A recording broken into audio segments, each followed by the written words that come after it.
Surfers catching waves, fishermen catching fish, sunbathers catching a tan, and swimmers catching air. Just another day at the beach. But what makes this location different is that it's far out of the way. So far, in fact, that this is the southernmost tip of the United States. Not just Hawaii, but the United States. The area is called Kauai, and it's located 500 miles farther south than Key West, Florida.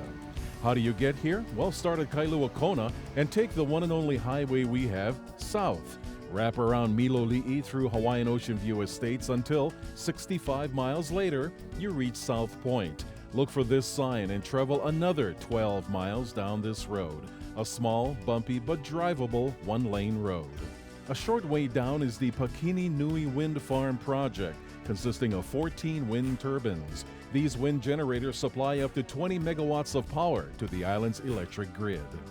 A little further down the road, stop and say hello to the horses along the way. And take notice of what the wind's down here due to the trees. Soon you'll come upon this sign, Kauai National Historic Landmark District. The area has been designated a National Historic Site.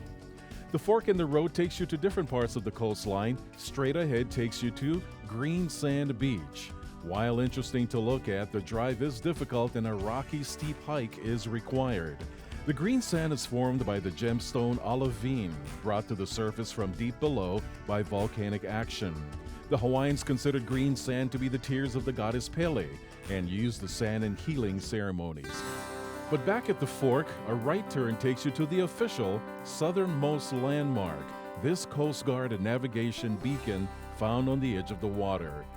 It is said that this is where the first voyagers landed and went on to populate the Hawaiian Islands. This would seem like the ideal location because their approach would have been from the south. When sailing north, the Big Island would be the first they would have seen, and South Point would have been the nearest landfall. It's believed that the first arrivals here were as early as 200 AD.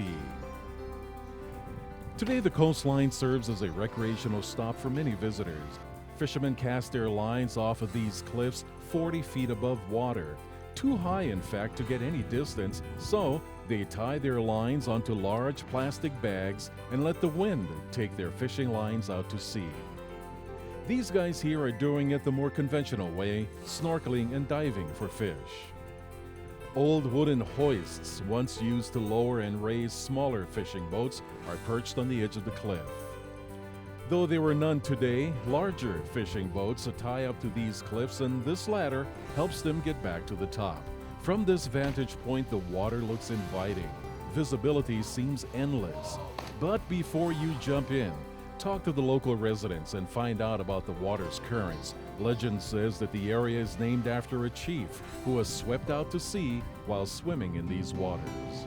There are no facilities down here, no services, no lifeguards, no buildings, souvenir shops, no signs, just the whistling wind, sheer volcanic cliffs, the surging sea, and a glimpse of local life.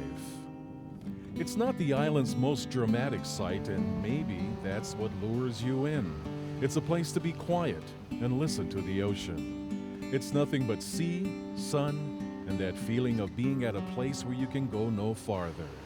This is Kauai, the southernmost tip of the United States.